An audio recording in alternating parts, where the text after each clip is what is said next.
Bapak, Ibu, Saudara yang dikasihi oleh Tuhan, salam sejahtera dalam Tuhan Yesus Kristus.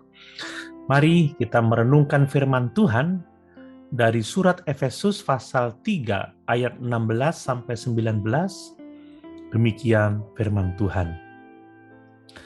Aku berdoa supaya Ia menurut kekayaan kemuliaan-Nya menguatkan dan meneguhkan kamu oleh Roh-Nya di dalam batinmu, sehingga oleh imanmu Kristus diam di dalam hatimu dan kamu berakar serta berdasar di dalam kasih.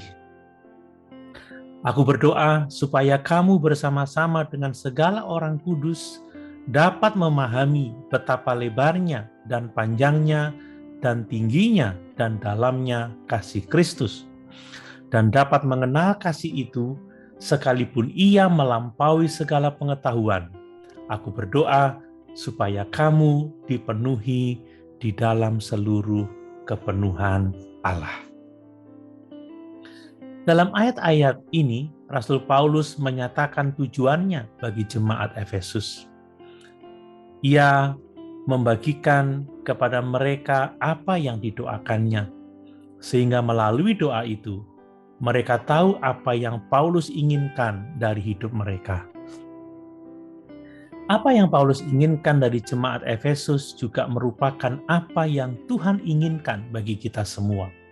Itu sebabnya, mari kita perhatikan apa yang Tuhan inginkan bagi hidup kita, sehingga kita menjadi pribadi-pribadi yang menyenangkan hati Tuhan.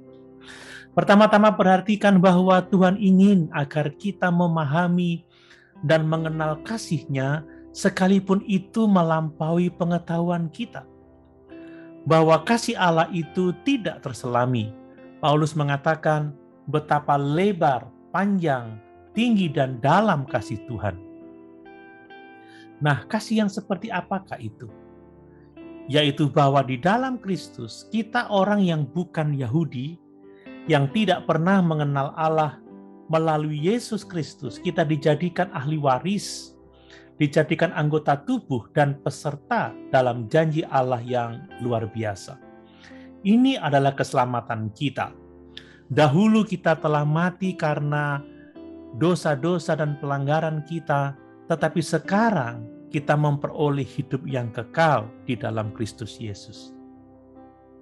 Keselamatan itu hanya mungkin terjadi melalui Bapa yang telah menganugerahkan anaknya bagi kita untuk memikul dosa-dosa kita di dalam tubuhnya, sehingga hanya oleh anugerah dan iman kita diselamatkan.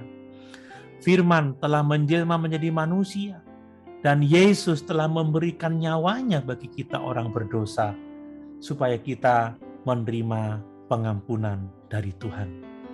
Dan bahwa di dalam Kristus kita telah menerima segala berkat rohani di dalam kerajaan surga. Dengan mengenal kasih Allah, maka kita akan mendapatkan kekuatan untuk mengasihi Tuhan dan sesama. Dengan mengenal kasih Allah, kita dapat mengucap syukur dalam segala perkara yang kita hadapi. Bapak, Ibu, Saudara yang dikasihi oleh Tuhan, demikian juga Tuhan ingin agar Kristus berdiam dalam hati kita. Hal ini penting sebab tidak semua orang yang mengaku percaya memiliki Kristus. Kristus berkenan diam di hati semua orang yang percaya kepadanya.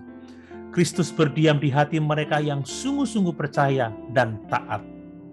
Tujuannya adalah agar kita berakar serta berdasar di dalam kasih. Tertanam dengan sungguh-sungguh di atas kasih, hidup di dalam kasih. Kasih yang membuat hidup dan semua perbuatan kita bermakna bagi Tuhan dan sesama. Ingat, tanpa kasih, segalanya akan menjadi sia-sia.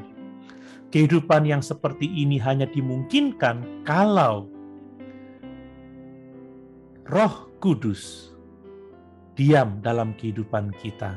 Roh Kudus memenuhi kehidupan kita, sehingga ada buah-buah roh. Oleh karena kita dipenuhi oleh seluruh kepenuhan Allah.